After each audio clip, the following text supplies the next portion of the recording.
行党委书记、中国银行保险监督委员会监督管理委员会主席。 For today's group interview. And the Party Secretary, Mr. Goodrich from PBOC.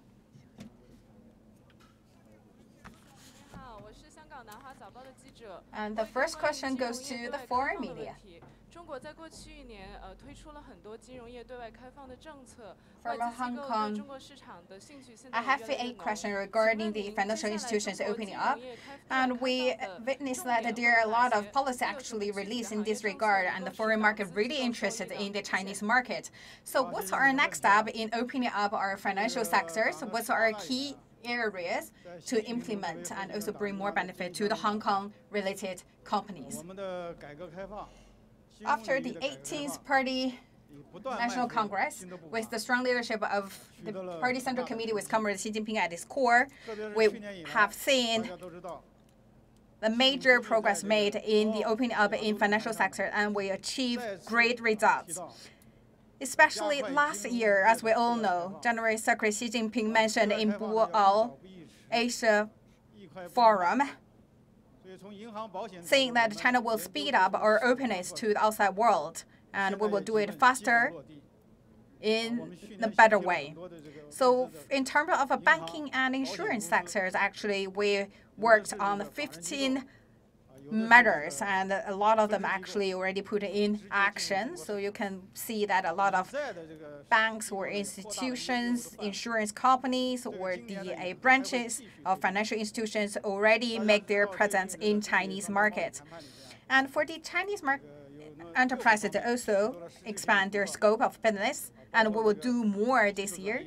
As we know, in the recent China-U.S. economic trade talks, actually, we made a substantial progress in 6 sectors. We talk about the technology transfer, the IP protection, the non-tariff barrier, agriculture, and currency. Actually, there are many sectors related to the financial sectors, and you will see more opening up this year for sure. I didn't join in person regarding the trade talks, so I cannot have a lot of details to release to you, but I can see that both China and the United States will in the end reach agreement. Although right now we are facing some minor difficulties, but there's no big showstopper. Why I'm saying this? First of all, with the 40 years reform and opening up, and also plus China's active policies after the 18th Party National Congress, actually we take a lot of proactive measures to fulfill our domestic needs. No matter the insurance, securities, or banking sectors, actually we had a lot of exchanges between both sides. So we're familiar both sides, especially for the central government, the central banks. And also we see there are a lot of misunderstandings. Actually, that can be solved. Like some officials is also including the President Donald Trump, saying like China actually manipulate the exchange rate, and they actually depreciate the RMB to gain advantage by purpose. Actually, this is so wrong. We maintain stable about RMB, and we didn't treat RMB as a tool to depreciate the value to gain profit. Actually, this is a definition given by the U.S.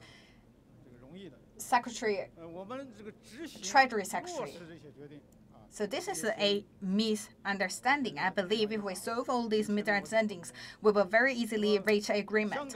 But the more important is that actually we need to further implement all these agreements, and we're quite sure we can implement in a good manner. Talk about Hong Kong, banking, securities, and insurance sector, actually, they had quite good development in mainland China, and there's also promising future for them.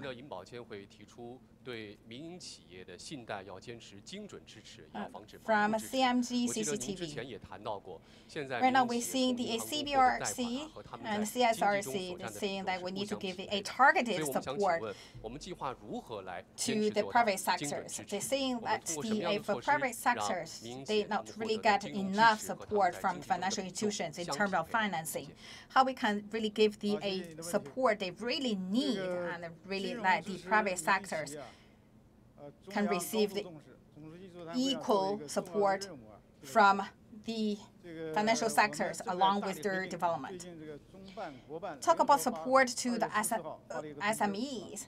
Actually, General Secretary Xi Jinping attached great importance to this area. So actually, you can see on the February 24th, there's a policy release in this regard, especially for the small and the macro enterprises, because they still have very hard access to the financials.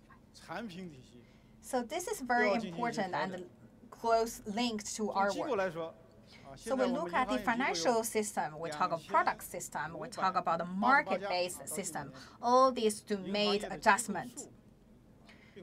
Right now, in terms of a banking sector, we have 2,588 banking institutions exist. So this is not a small number. We talk about 5 big-scale commercial banks. Actually, their market shares shrinked in the past 10 years, if my understanding is correct. Their proportion actually decreased from 50% to 28%. Talk about these big banks, actually, their shares decrease, and actually for the medium-sized banks, they provide service to SMEs, and same for the private banks. And also further follow the plan and decision made by the State Council and Central Committee. 5 state-owned banks and 12 commercial banks actually established the inclusive departments, basically provide service to SMEs.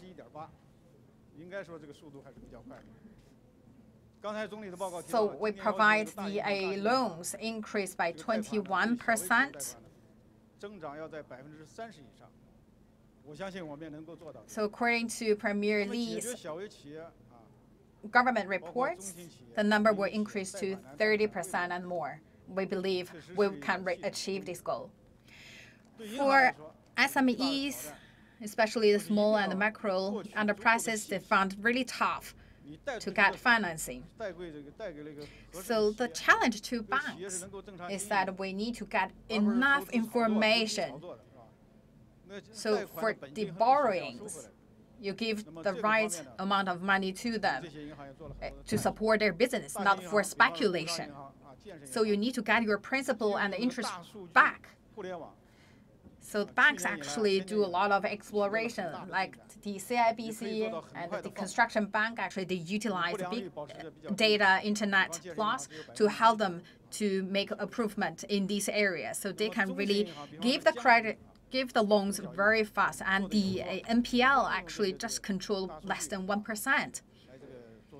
Talk about Jiangsu banks. They also the small-sized banks. They're also doing a good job in this regard, especially utilize the big data to help them to lower the NPL rate.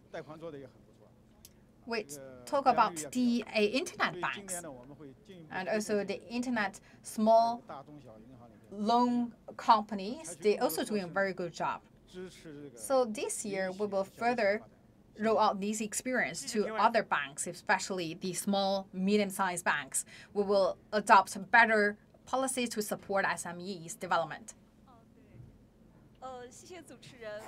郭主席您好，我是财新周刊记者。我想请问您如何理解习总书记提出来的金融供给侧改革的内涵？这意味着2019年将会有哪些相关的金融改革步骤？是否意味着 supply side structural reform in financial sectors? So what actions we will take in 2019? 好，谢谢您的问题。其实你的问题前面我已经回答了一部分了。我想呢，解决好这个 2019 we will see a peak period to deal with the problem enterprises. So I answer part of your question. We talk about SMEs, and especially the small micro enterprises.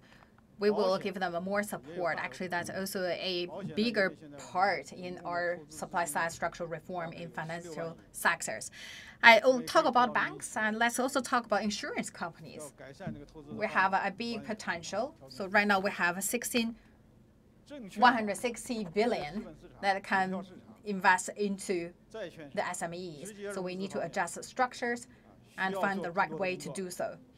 Talk about securities, we talk about stock market, bond market, we talk about direct financing. All these need further improvement. We need to establish a stronger capital market that can better support startups, especially we talk about multi-layered or multi-leveled the stock market, especially the stock exchange centers. We talk about the PEs, talk about the venture capitals. All these activities actually are proven as the good channel for financing in other countries.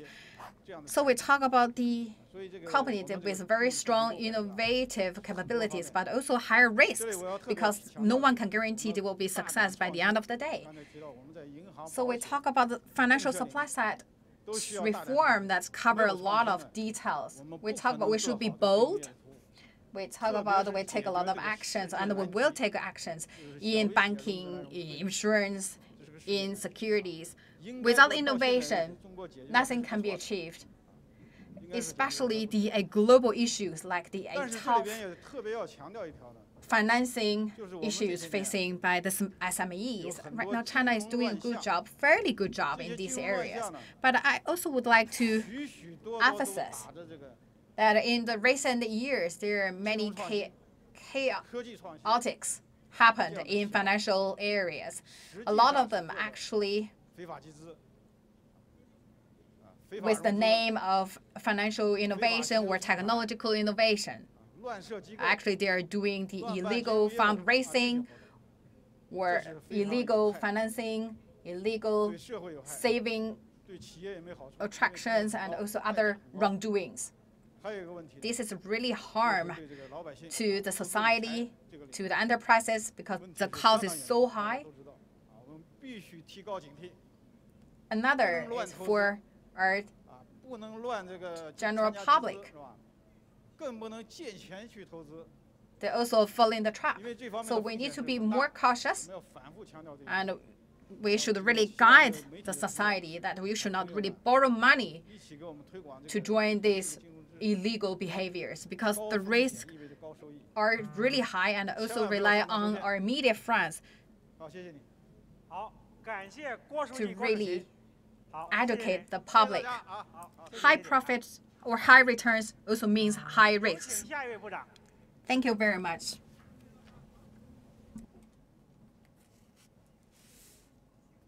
Next minister.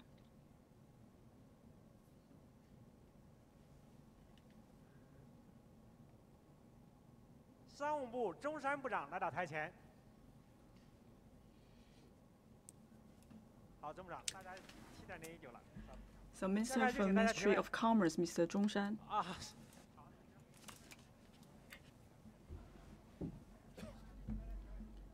Now the floor is open for question.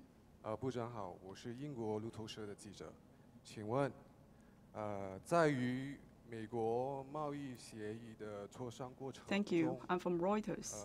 中方做出了巨大的是否做出了巨大 My 的 question is in relation to the trade consultation between China and 此外 US. 中美可能达成的 Has China 贸易 make 协议中 concessions 中国 during this 是否有 trade consultation? That's my first 可同意这 question. 样的条件，就是 And what is 美 the 方可以任意加 possibility of 加征 reaching a 关税 deal 而中方不能施加报复性的关税。谢谢。Whether Chinese will agree on the cause that the U.S. can't impose tariff on their will and China will not take any countermeasures. Thank you for your question. Thank you for attending this Minister Corridor.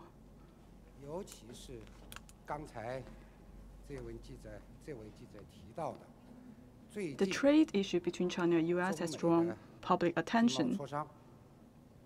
As we have seen, the issues has been raised by the journalists. Recently, we have held the trade consultation between China and U.S.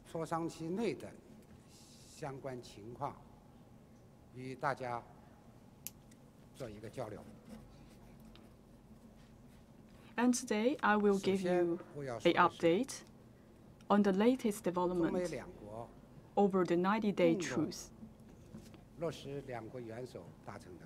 First,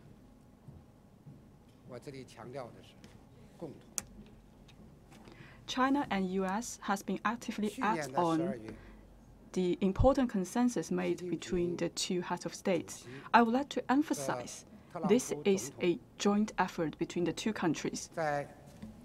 In December last year, Chinese President Xi Jinping met President Donald Trump in Buenos Aires in Argentina. They have met successfully and hosted a meeting.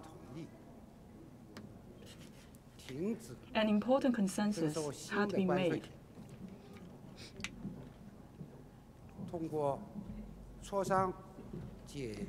Both sides agreed not to add additional tariffs.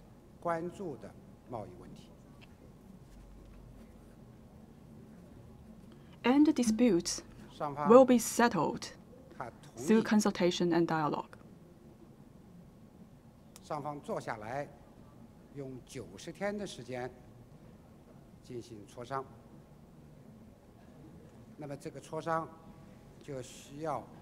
Both sides sat down and continued the negotiation over the 90-day period. For consultation, we have to follow a guided rule. We need to have a clarified deadline.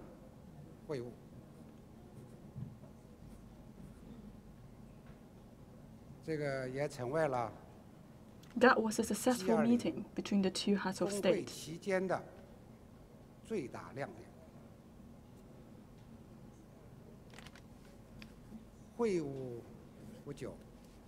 And this meeting had become a biggest highlight for the G20 summit.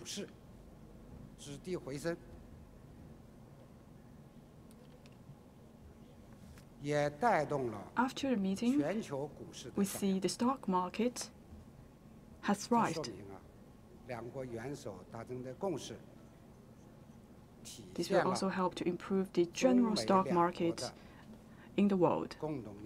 This means that the important consensus made between the two heads of state shows the common expectation from the two countries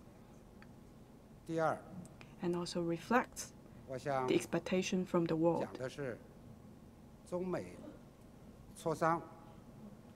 Second,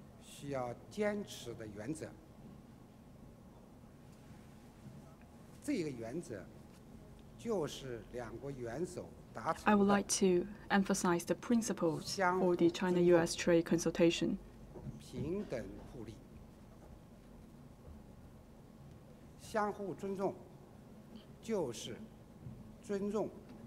The consultation should be held on the basis of equality and mutual respect. In regards to the mutual respect, we should respect the social principles of each other's development path.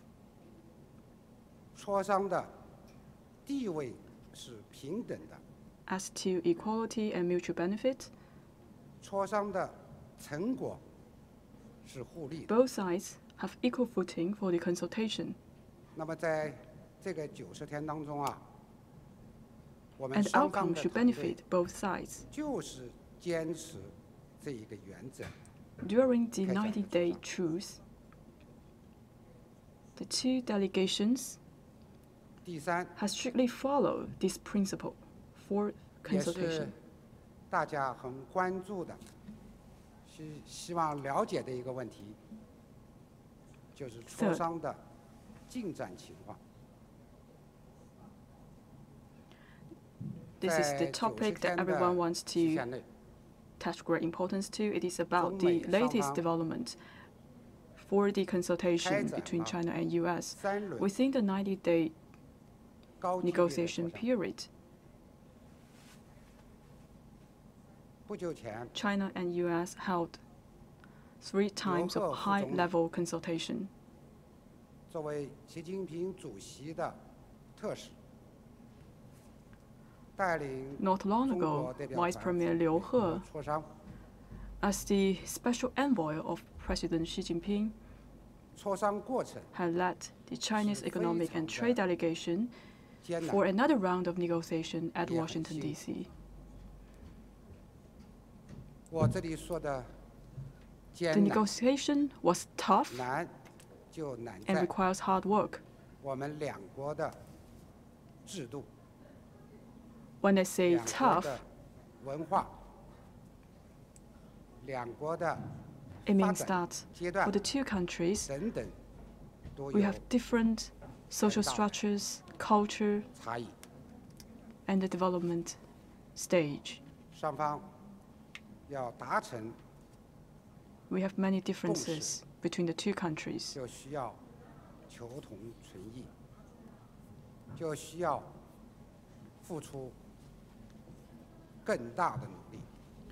For both sides to achieve a consensus, they should set apart their differences and reach for common ground.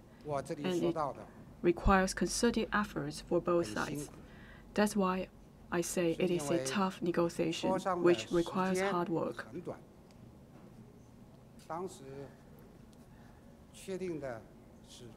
I use the word hard work because we have very short time for consultation. The pre-scheduled negotiation was for 2 days. However, we add 2 additional days, but still, it was a short period of time.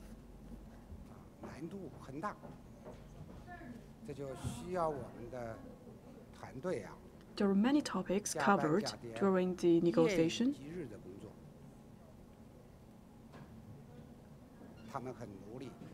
This requires 2 delegation teams to work overtime through day to night. They work really hard, they're very professional. Of course, they pay a lot of hard work.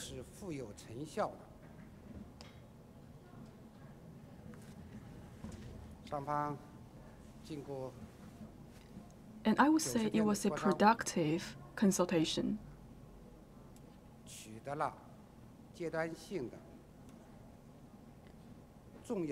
After 90 days of consultation,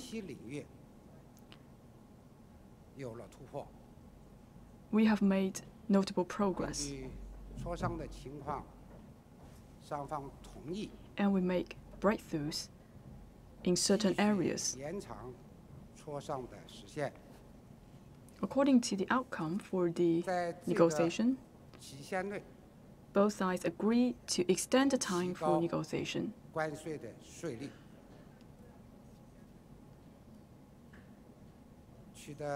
Within the extended time, both sides will not increase the tariff level.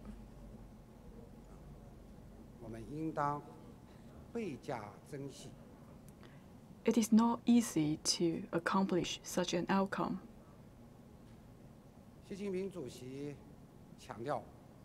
We shall cherish this opportunity.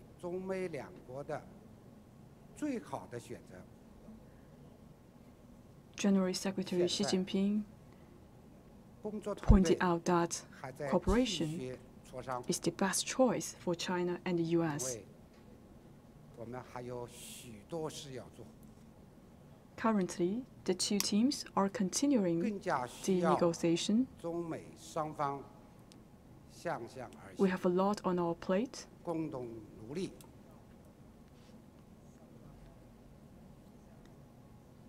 This requires China and the US to meet each other halfway and take concerted efforts. As the journalist just asked me, whether a deal can be reached between the two sides. This requires two sides to meet each other halfway.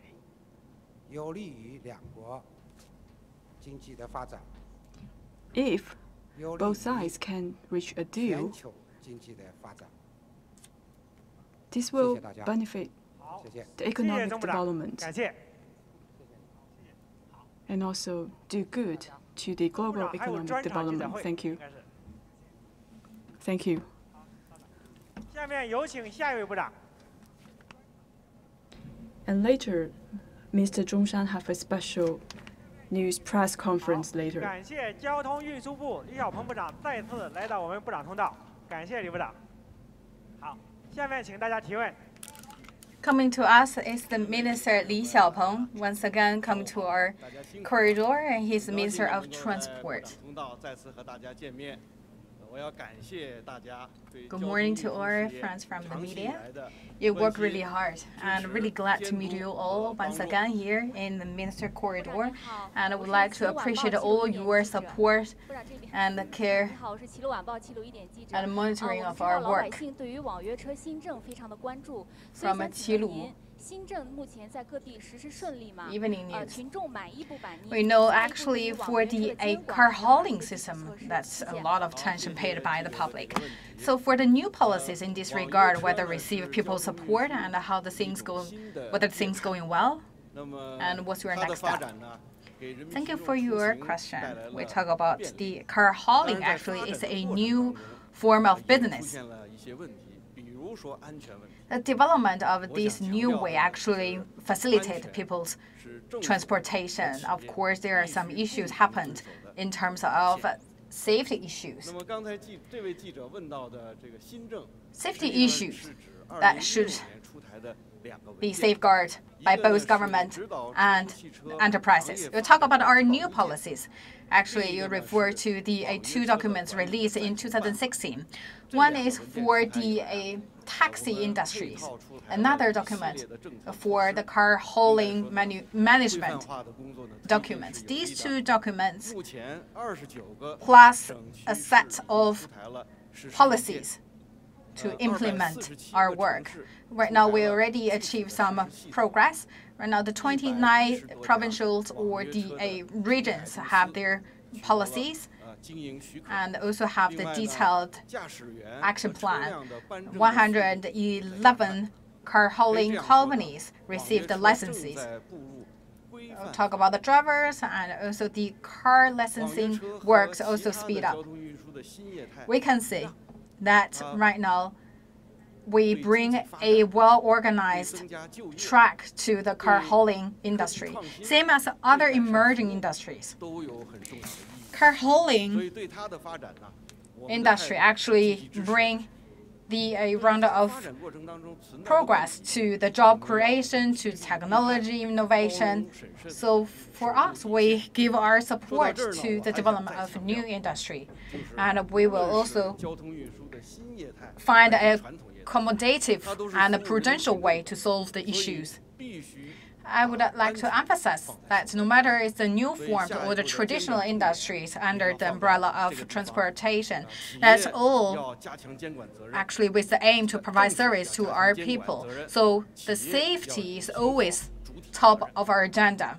So the enterprises should strengthen their work in regulation, and for the government, we should also strengthen our job in this area. And the enterprises should take the responsibilities in this regard. Of course, not everything can be done overnight. It should give them time to learn. It's a learning curve for everyone. So for the all level of governments and enterprises and all the societies, let's work together to regulate and also have a better use and a better management of the car hauling industry. For our next step, we will do more in the regulation, and also we'll work with the all levels of government departments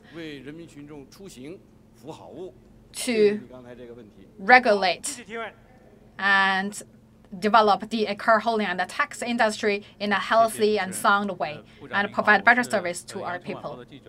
就我的问题是，在我们注意到，在政府的工作报告中啊，对于高速公路取消收费站的工作，就提出了要求。We noticed that in the government work report, we talk about actually we cancel the toll station on the highway. So for this work, how the Ministry of Transport will further implement, and any difficulties you may face, thank you. Just now, Premier Li Keqiang mentioned in the government work report, saying that within 2 years, we will cancel the inter-provincial toll station. As we know, actually we construct our highway by different provincial. Actually, that belongs to the different jurisdiction management, belong to different provincial. So for each province, they establish their own toll station. So right now we are seeing actually under the new context in terms of operation experience, it brings some barriers. So last May, the State Council decided to cancel the inter-provincial toll stations. Last year, we started our demo projects. So we canceled Jiangsu and Shandong and Sichuan and Chongqing, 15 in total, the toll stations. And the results actually quite satisfied. For our next step, we will further implement Premier Li Keqiang's requirement as well as the requirement from State Council. In 2019, we will have clear priority on our working list. I say we will cancel the stations in Beijing, Tianjin, Hebei province and also Yangtze River Economic Belt, and also for the west and north regions. And by 2020, we will further implement Premier Li's requirement and will cancel the majority of the stations. And we will do a very solid preparation in terms of technology, management, rules, and regulations in order to hit the target. Thank you, Mr. Li.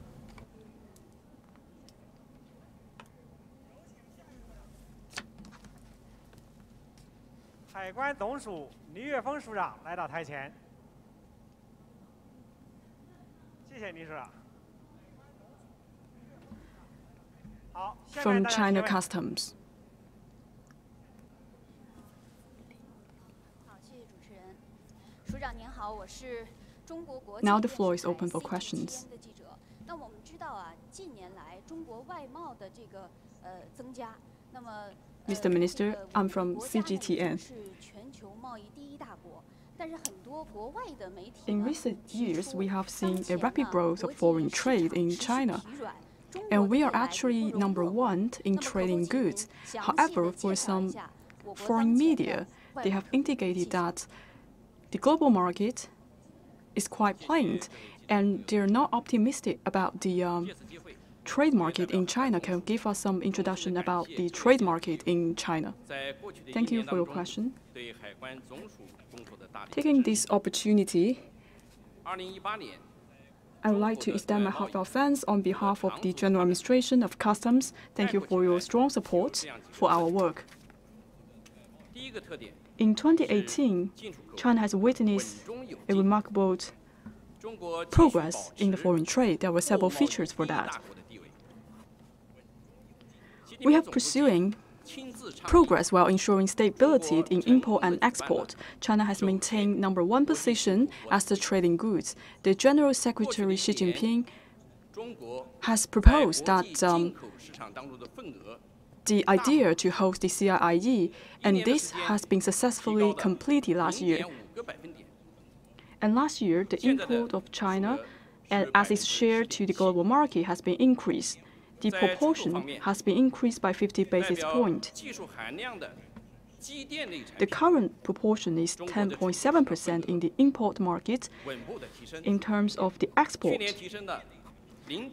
for the mechanical products, the export from China has been increasing steadily. Last year, we have been increased by 70 basis points, and currently the share of the export of the mechanical products is around 15.8%. This means that the competitiveness of Chinese market has been improved, as well as the quality of the products, and these products has been shared to innovative-driven products. The second feature I want to emphasize is about our efforts in BRI. We have made notable progress in the BRI. This concept was proposed by General Secretary Xi Jinping, and it was widely approved and recognized by the global market. In the past 1 year, the trade volume between China and the countries along the Belt and Road route has surpassed the general growth rate for the import and export. The third feature is about the new models are thriving for global trade. As you may notice that the cross-border e-commerce, we do realize a high growth rate for the cross-border e-commerce for import and export in Chinese goods. In 2018, the growth rate maintains at 50%. On November the 11th,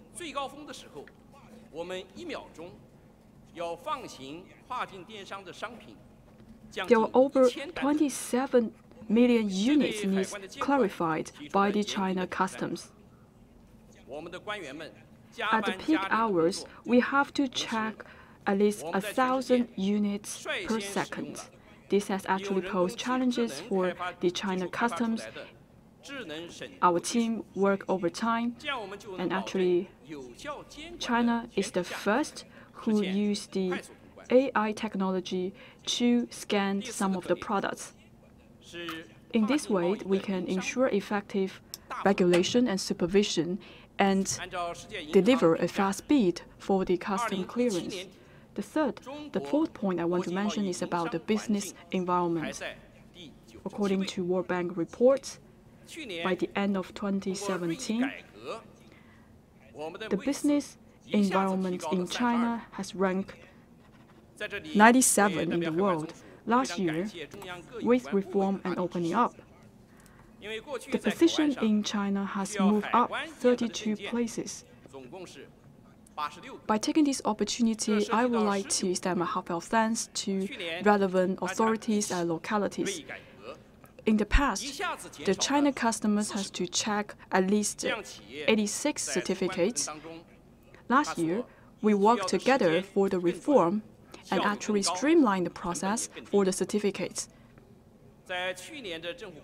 In this way, we are actually providing shorter time for the enterprises to pass the custom clearance. In last year's government work report, there is a guidance for the requirement.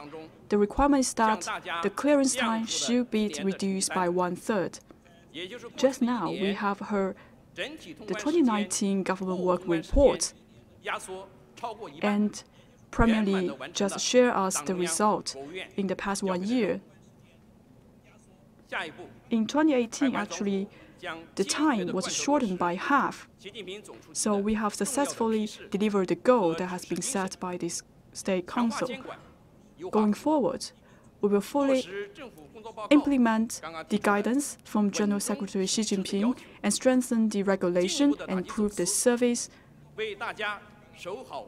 And we will add on the new requirements from the government report. We will crack down on the smuggling and make sure all the products are safe. Next question, please.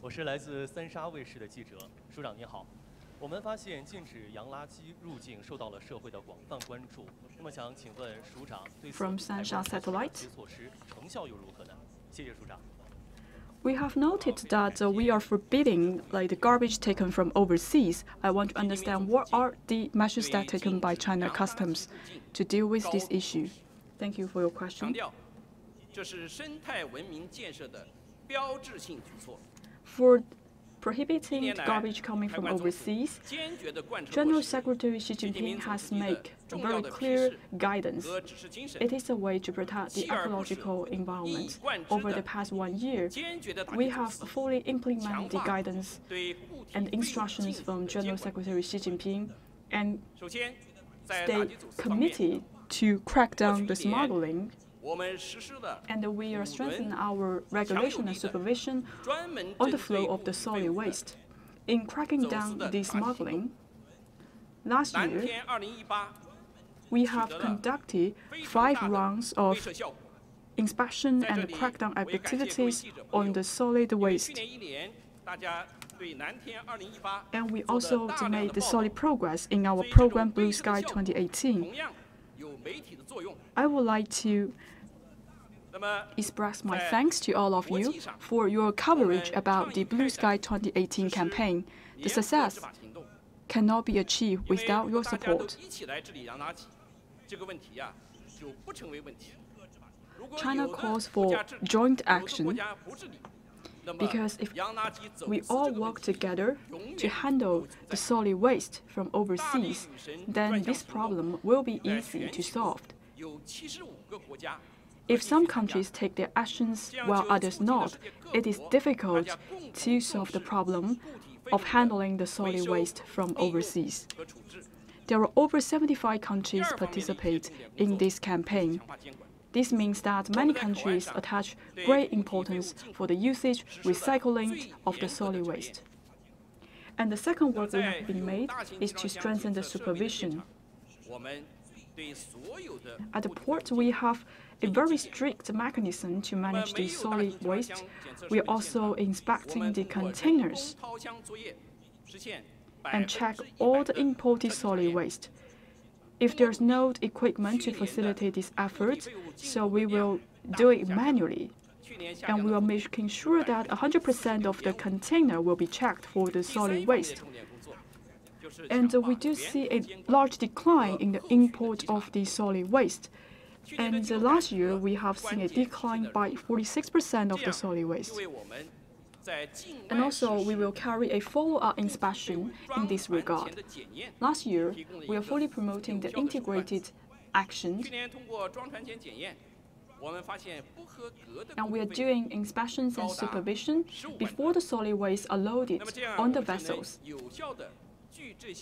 During the inspection, we found that unqualified solid waste is amounted to 150 tons.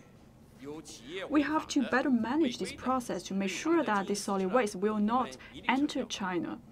And also, we have some follow-up activities.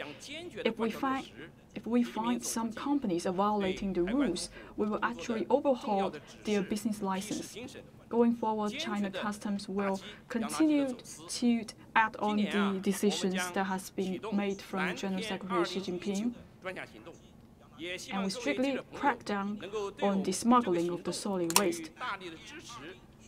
This year, we will have a special program, the Blue Sky 2019 campaign, which all of you could give us support and bring coverage about the Blue Sky 2019. We depend on your efforts to deliver a successful result for the Blue Sky 2019. Thank you.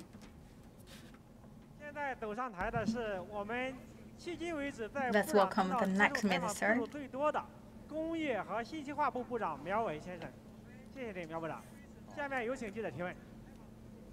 And this is Mr. Miao Wei from the Ministry of Industry and Information Technology. He's the old friend to our Ministry Corridor. Thank you very much. From People's City. Last year at the same place, I asked a question to you regarding canceling the roaming fees. With 1 year's efforts, actually, you delivered your promise. I really appreciate. So in the government report just delivered by Premier Li Keqiang saying that the equipment industry, they talk about they have a new actions in this regard, how we make sure the manufacturing industry can achieve a high quality development. talking about the development of manufacturing industry, actually, the State Council and the Party Central Committee actually attach great importance to it. And you also can find this in the report of the 19th National Congress report. And if we can achieve that, that also represents we achieve a remarkable progress. And Primary General Secretary Xi Jinping saying that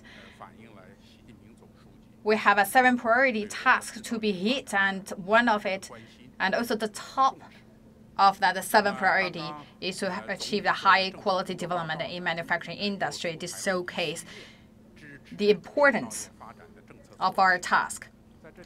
Just now, Premier Li Keqiang delivered the government work report, and I also can find there's actually a set of policies to support development of manufacturing industry. So I would like to share with you that before we would like to decrease the VAT. So we talk about whether it's decreased 1% or 2%. We not really reach a consensus. Some people think that 1% is enough. If we decrease too much, that very impact to the government tax revenue. But some believe that we should cut more. Surprisingly, it's not 1% or 2%. In the end, you find out the answer in Premier Li's report. So we should decrease from 16% to 13%. And we also talk about the proportion to the social welfare package. We talk about the pension plan that decreased from 19% to 16%, another 3% deductible. Another thing mentioned, talk about the manufacturing, especially the fees for electricity. So we decreased 10% last year, another 10% will be deducted this year. All these measures actually are conducive to the development of manufacturing industry, and also help the enterprises in this sector to overcome the difficulties. In order to better act on the decisions made by the State Council and the Party Central Committee, and we will work hard in the following areas. Number one, we will speed up the innovation capability building. So we need to explore the ways of paying taxes, and also to strengthen our weakness. That also includes the investment in the basic research. And also, we talk about the basic parts, tools, materials, as also need a further enhancement. Second, we talk about we should speed up the industrial structural adjustment. We talk about the steels, coals, and aluminum. We should deal with their excess inventory, and also make sure we will not really bring the substandard steel back to the market. And also at the same time, we should also give a support to help the traditional industries in terms of the new equipment, new innovation, new technologies to help them to speed up the upgrading. And third, we should have more work done in integrated development. We talk about the manufacturing and technology progress should bring more benefit to the enterprises in terms of utilize the internet, better utilize the technologies in order to achieve a smart manufacturing. And we should also bring the military civilian integration, and also bring the other sectors to help the manufacturing industries. Besides the key policies mentioned by Premier Li Keqiang, we should also redouble our efforts in the account receivables should be paid by the enterprises in the manufacturing industries.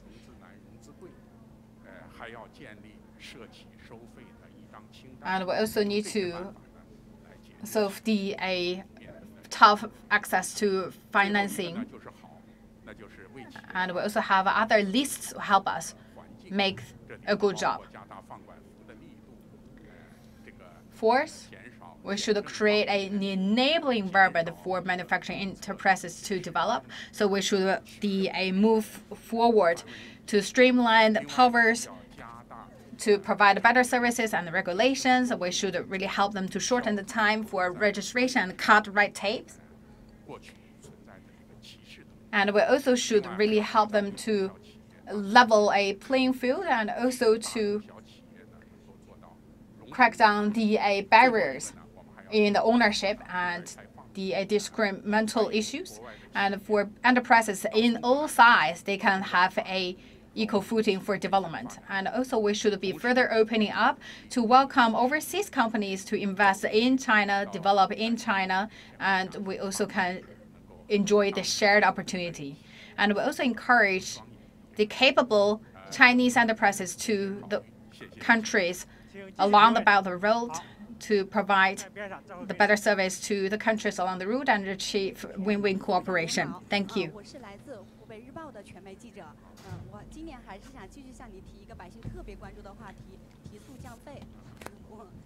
From Hubei Daily. I would like to ask a question that quite concerns our public, as also the speed up broadband and cutting the rate. Actually, we really feel that a tangible benefit brought by these actions. How IIT will bring more benefit to the public? Talk about this matter. Actually, we follow a plan and decision made by the State Council. I would like to show you by the end of last year, optical fiber in household access reached 70%, which means 70% of households have that optical access. And we can reach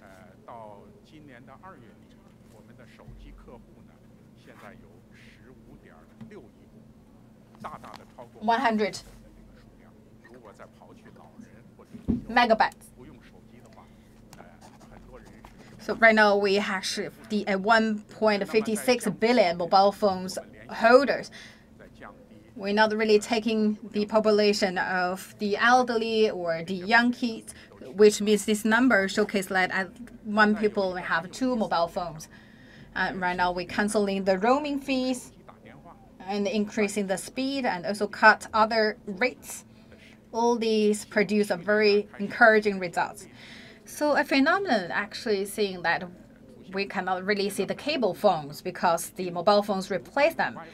Last year, along with the cut of the rates and also the faster broadband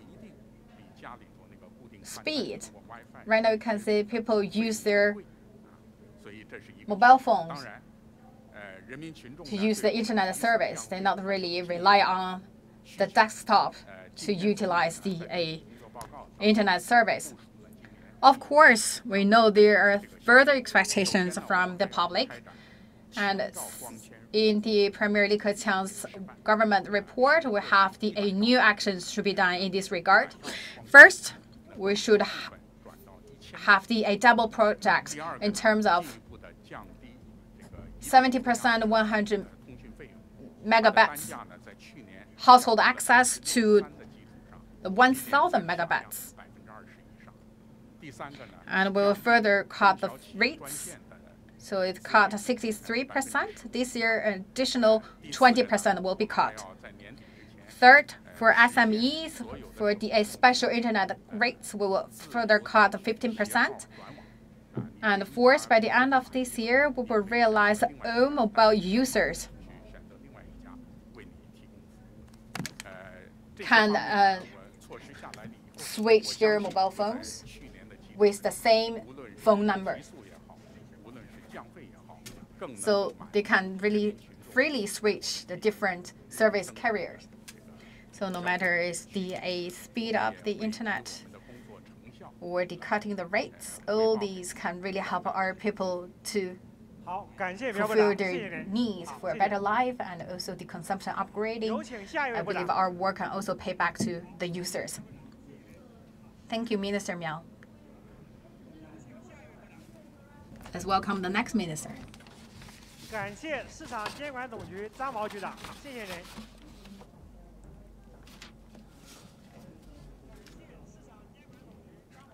From Market Supervision and Regulation Bureau, Mr. Zhang. First of all, I would like to say a big thank you to all of you for your support. Now the floor is open for questions. 我是来自中央广播电视总台央广的记者提问。那是想问一下，市场监管总局 Good morning, Mr. Minister. 国家的商事制度改革是 I'm from CCTV. 我们在采访当中，很多企业都反映现在的营商环境。Since its inception of the Market Regulation and Supervision Bureau, we do see a lot of reform, and some of the companies have saying that they have seen a better business environment. My question is, what are the highlights for last year's work, and what we expect in 2019? So, what are some measures that we take to improve the market access and consumption boosting? Thank you. 重点也讲到了放管服改革和上市制度改革。 As we have just heard the government report from Premier Li, and yes, talk about the efforts that we will be taken to improve the regulation and improve the service and delegate powers. Last year, we have made a lot of work in the institutional reform. At the same time, we are also making effort in the IPO reform. And especially, I want to highlight the market access. We have streamlined the market access procedures. In the past, we have 7 procedures. Now we have cut down to 4. This will be convenience to the access of the market entities. And last year, we have added 21 million new market entities, meaning that we have achieved a 21% for the increase of the market entities. So in 5 consecutive years, we have registered double-digit growth. And the value created by these market entities, it is around 110 million. So on a daily basis, each day we may have 18,000 new market enterprises, and 80% are actually from the service sector, and some of them are scientific and technological enterprises and internet business. And also 90% of those market entities are private sectors. We see growing of the new market entities. This will help us to stabilize the employment, improve the tax collection, and also help us to speed up the process to change the growth drivers. And also, the World Bank has also given high price for China's business environment. In terms of the market access and the business environment, and actually China has ranked before top 30 in the world. So this year we have made a remarkable progress. At the same time, we are also making some efforts in the product access. In the past, we require 38 certificates for the commodity assets, and we have streamlined the certificates to 24 items, and also the days for the commodity assets is largely shortened.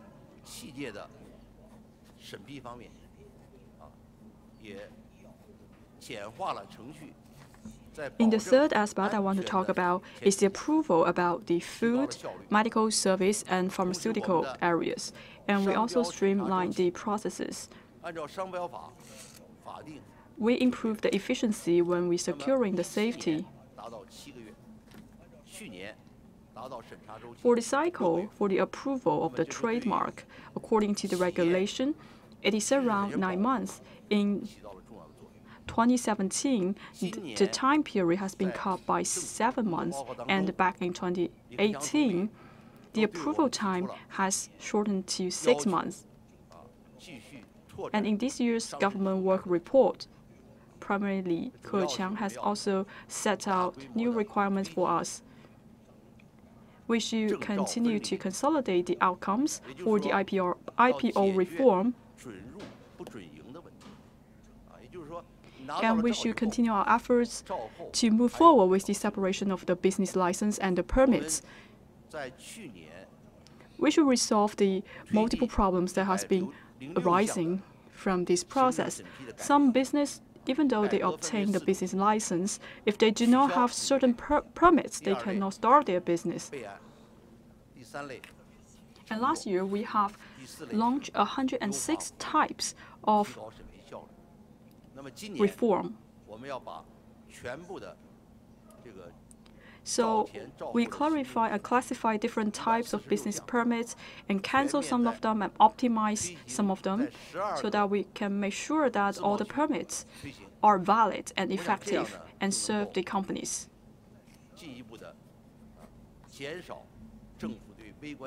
And we will roll out new reform initiative in 12 free trade zones in China. In this way, we can reduce interference from the government to the microeconomic development, and also we can create a level playing field for the enterprises.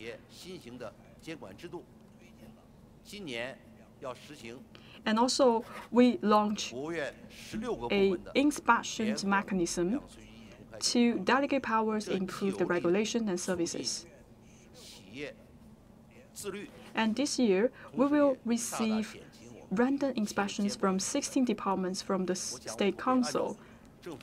This will promote the discipline for the enterprises and also reduce the cost for us to do an inspection for the market entities. We will follow the guidance from the work report. We will continue to consolidate the results that we have been made from the inspection mechanism. We will offer a better level playing field for the enterprises. Thank you.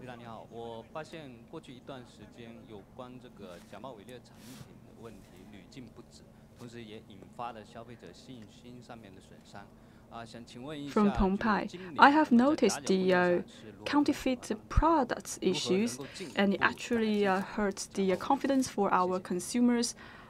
My question is that what are the measures that will be taken to crack down the counterfeit products? Thank you. This is a good question. For the counterfeit and the fake products, this will harm the interest and rights for the consumers and also break the market law.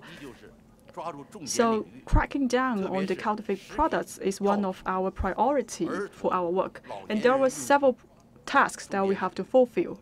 First of all, we have to focus on key areas, especially for childcare, elder care products, as well as food and pharmaceutical products. And the second, we should provide supervision, the strict supervision and punitive actions according to the law. For example, we can initiate for a severe punishment plan.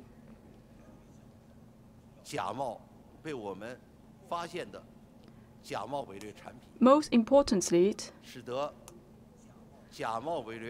we will collect all the counterfeit products and damage all of those counterfeit products. We would like the producers who make those counterfeit products pay huge price for that.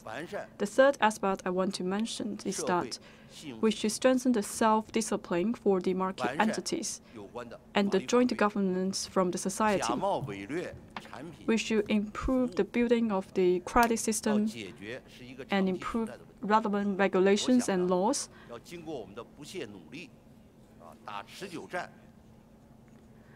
So it is a long-term task for us to resolve the problem in relates to the counterfeit products. We have to stay committed for a long-term battle. So the purpose is to reduce the counterfeit products and provide more security for our consumers. Thank you.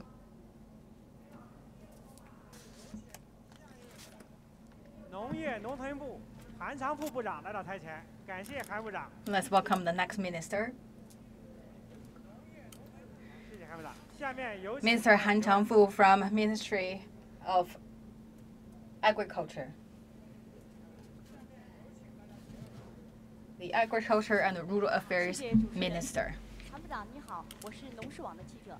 去年呢，我国的粮食产量是13158亿斤，但我们注意到啊，比这个2017年呢有所减量。Let's here look at the grain output. 在这种减产，也问问下一步农业农村部将如何 Actually, the number is smaller than what we got for 2017.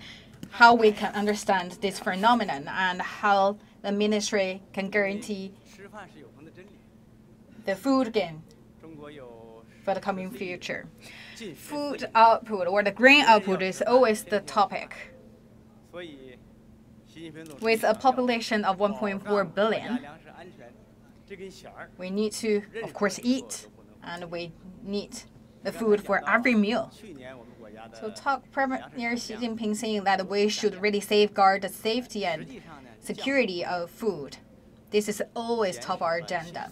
Talk about a decline in grain output by 7.4 billion. Compared to the overall scale, this is just around 0.6%, declining less than 1%.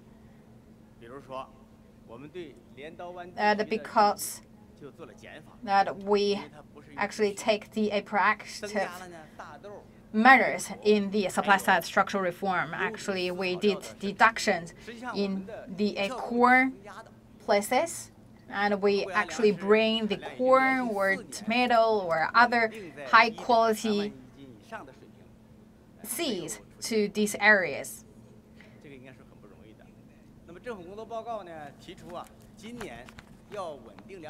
Actually, we always maintain the output of grain to 1.3 trillion jin in 4 consecutive years.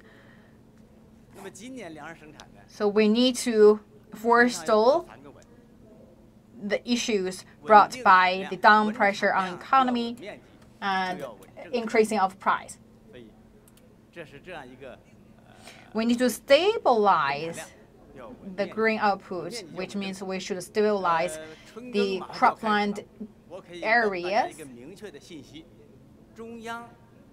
and we should have very stable policies to support. Very soon we will start our spring work. So the policies issued by the central government will always be consistent. This year, we will continue our efforts and give the subsidies to the people planting corn and rice. We believe we will also have another harvest year. To secure our food and the grain output, we need to make 3 things done. Number 1,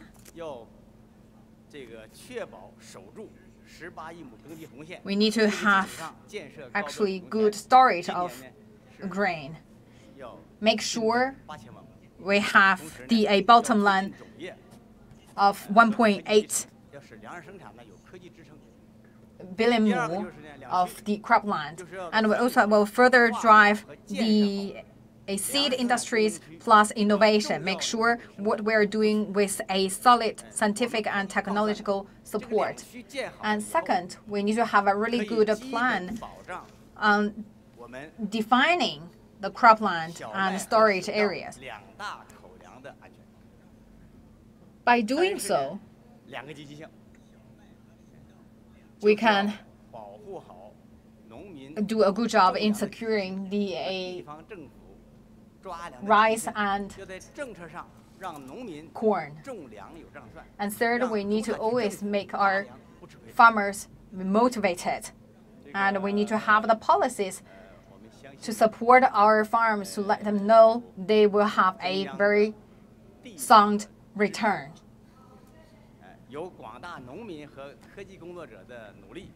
We have every single reason to believe, with the support from the central government as well as the local government, plus the efforts paid by the farmers and the science and technological experts, we will have a very safe and secured food and grain output.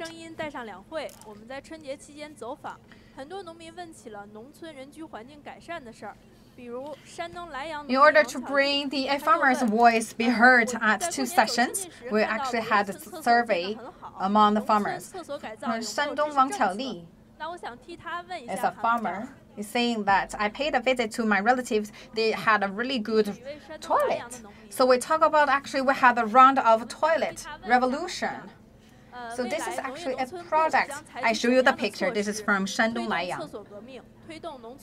So the question I would like to ask for the ministry, how we will further drive the initiative of toilet revolution.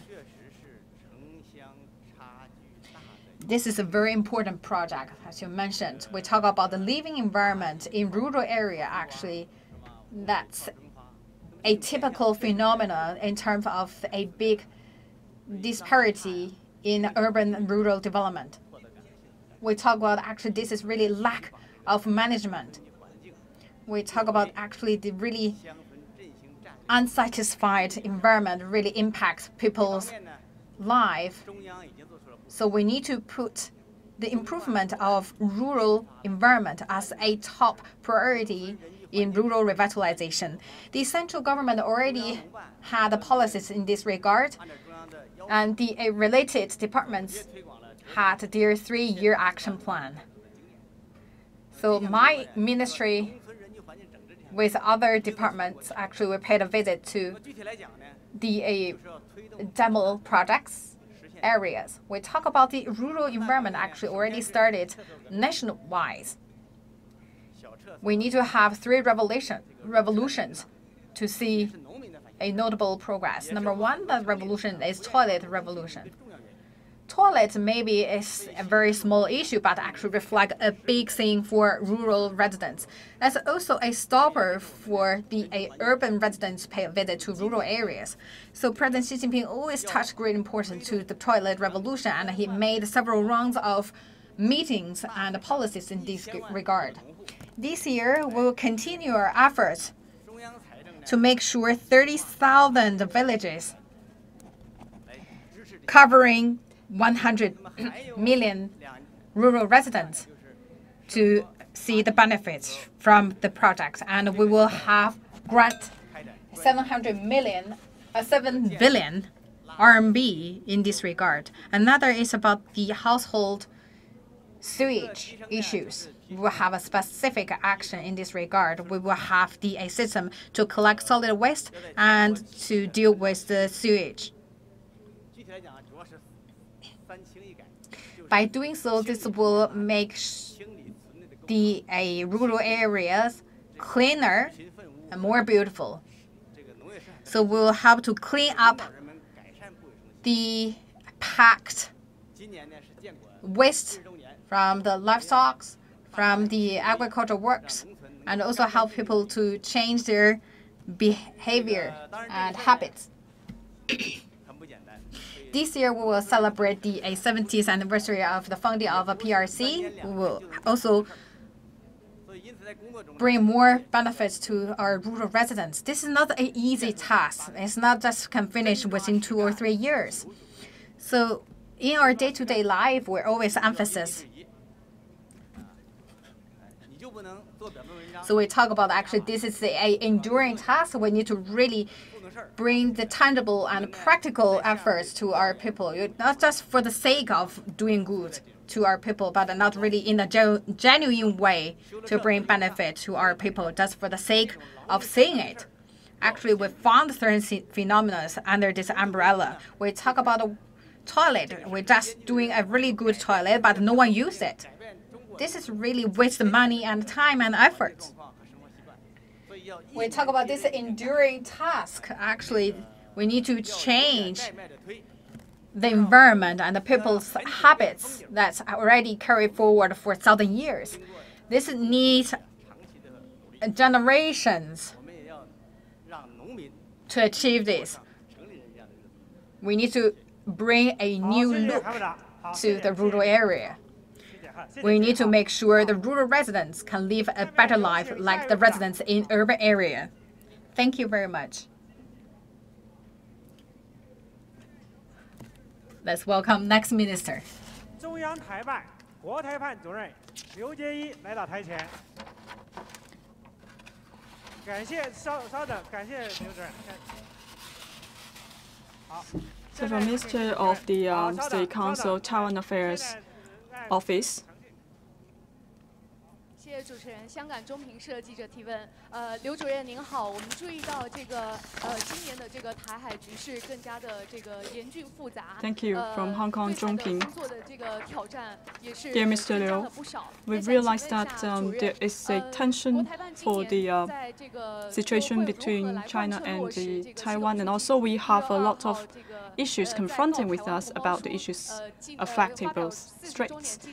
So what are the measures that has been taken by your department, and how you add on the spirit from Xi Jinping's speech at the meeting to commemorate the 40th anniversary of the issuance of the message to compatriots in Taiwan? General Secretary Xi Jinping has delivered a speech at the 40th anniversary of the issuance of the message to our compatriots in Taiwan. It is a guidance for us in this year, and the relations core strait has to follow the spirit from this speech. So we should strive for a peaceful reunification. This is an irreversible trend for us. Over the decades, with the concerted efforts between the two sides, we have made historic achievements between the two straits. With China facing a bright prospect to achieve rejuvenation, there were many exchanges and cooperation between the two sides, and we also developed a kinship between the two sides. We are quite connected with each other. All Chinese people shall work together to achieve the great rejuvenation of the Chinese nation. And we need to build a closer tie between the two straits. And this is the trend for the future. That is to achieve peaceful reunification. Taiwan compatriots has a stronger awareness that only by having a sound relations between the two straits shall the two sides achieve prosperity.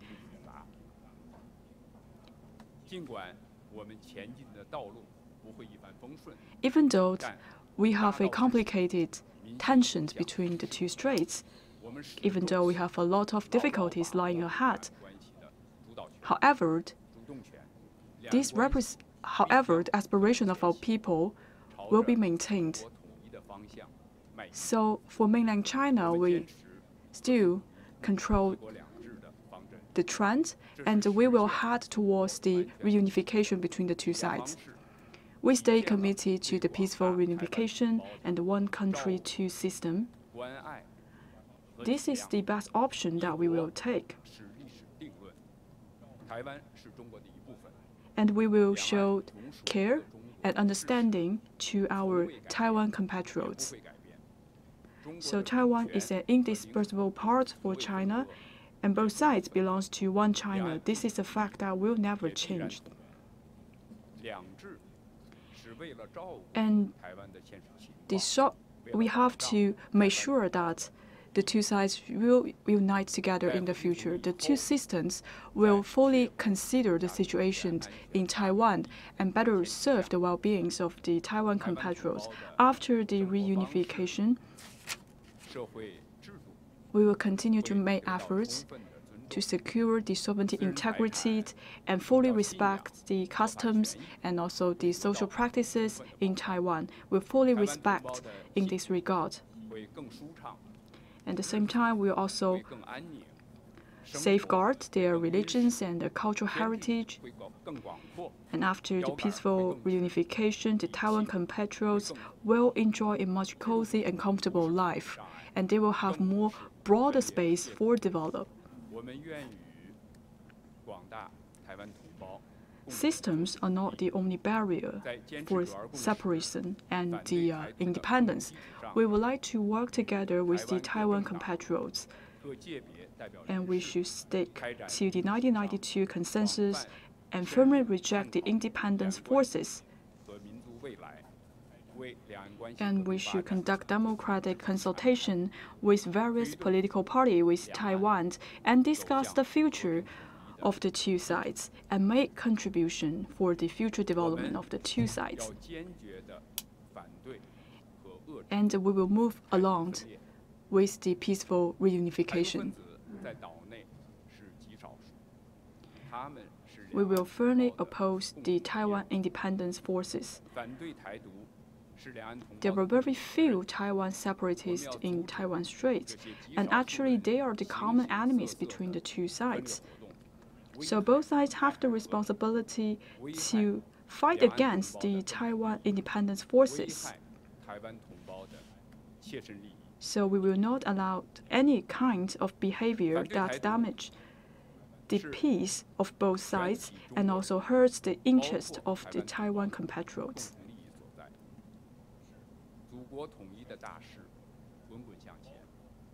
All Chinese, including Taiwan compatriots, should fight against the Taiwan independence.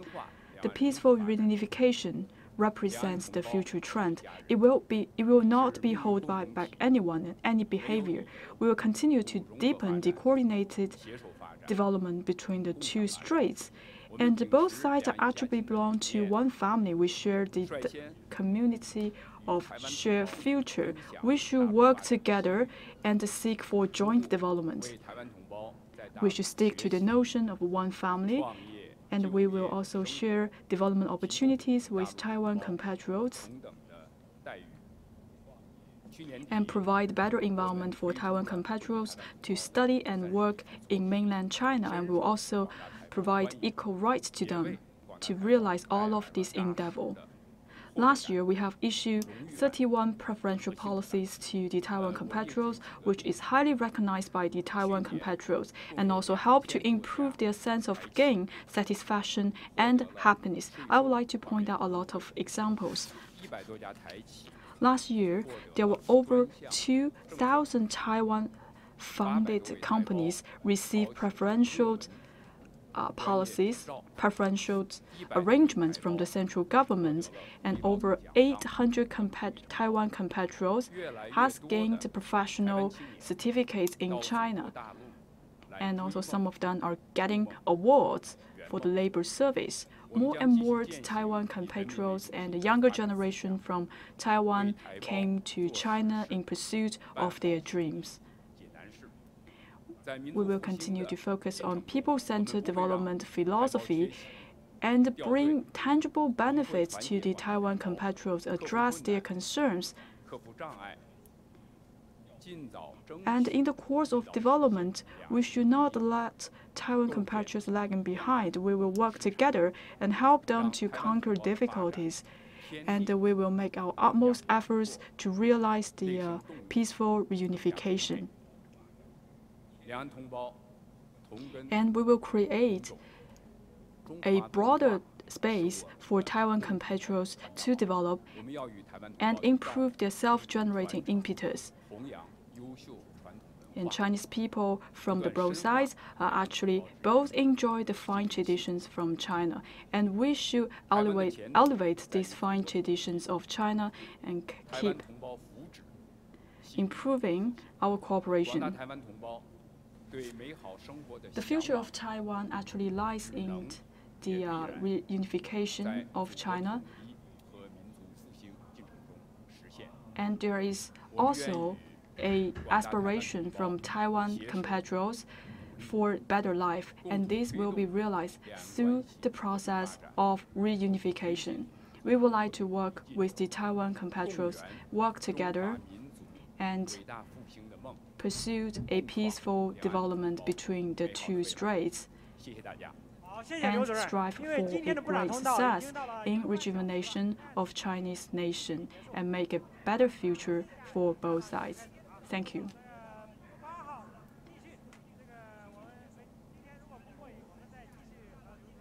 because of the interest of time, we have to end this Ministers Corridor. We can continue this corridor on the 8th of March.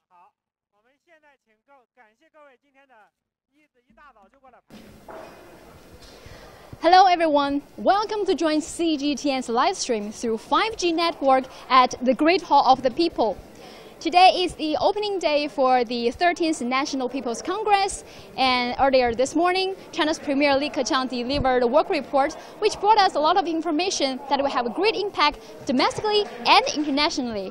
And just now, as we can see, people are leaving because 5 minutes ago we had a Ministers Corridor, different ministers from different departments of China's government here answer questions from reporters, and they answered many key issues that will have great impacts internationally.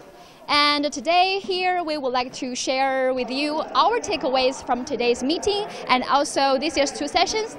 But before we do that, I would like to stress this one more time. We are bringing you this live stream through 5G network.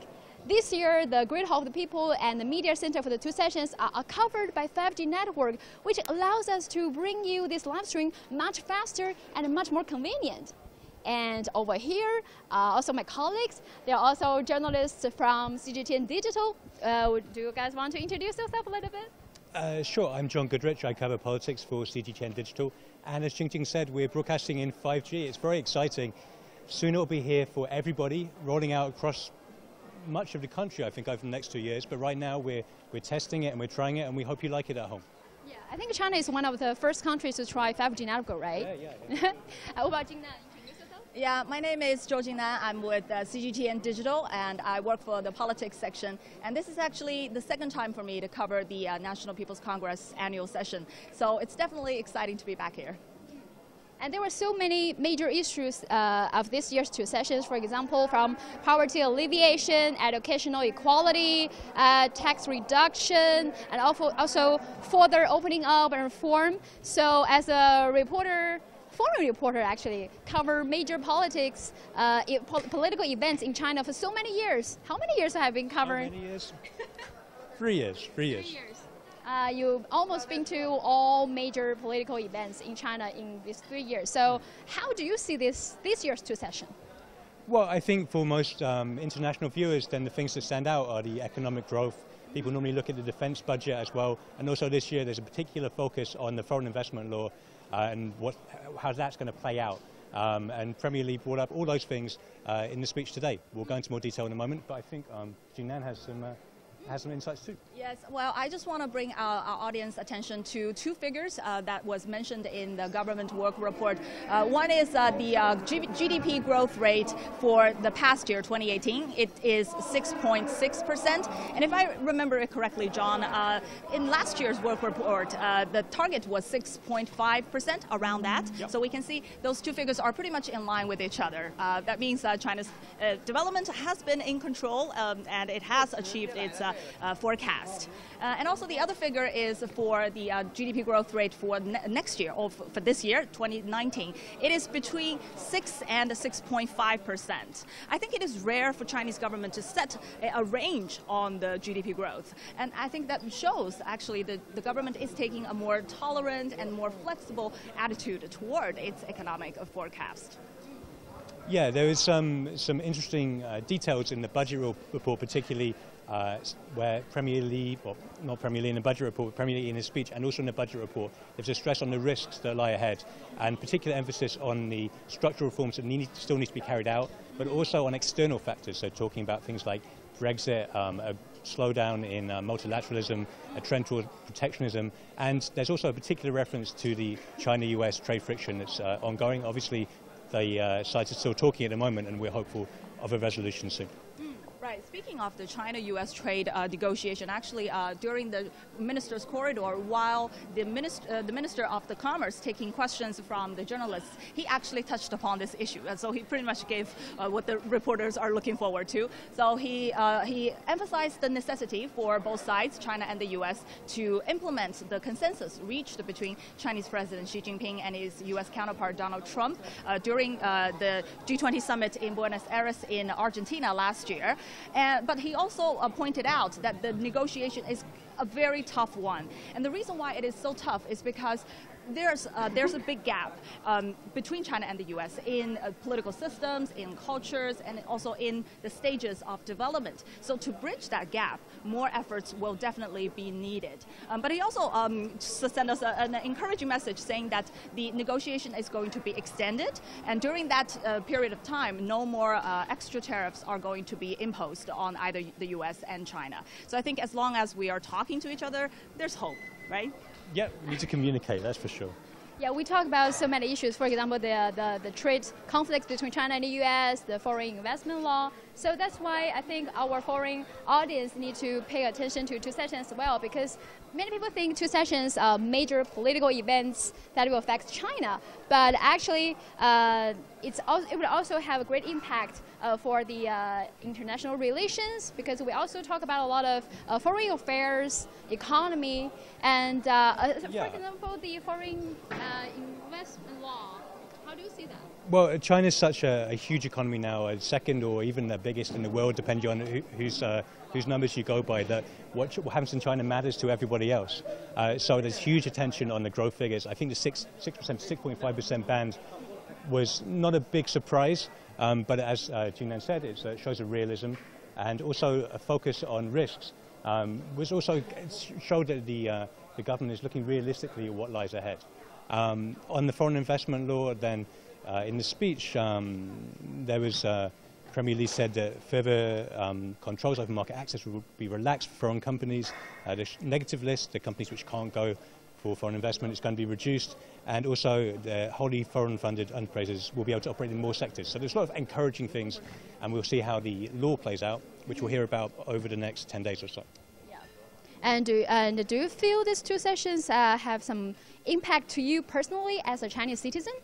Definitely. I think the two sessions, as we all know, is the most important political season in this year, around the year.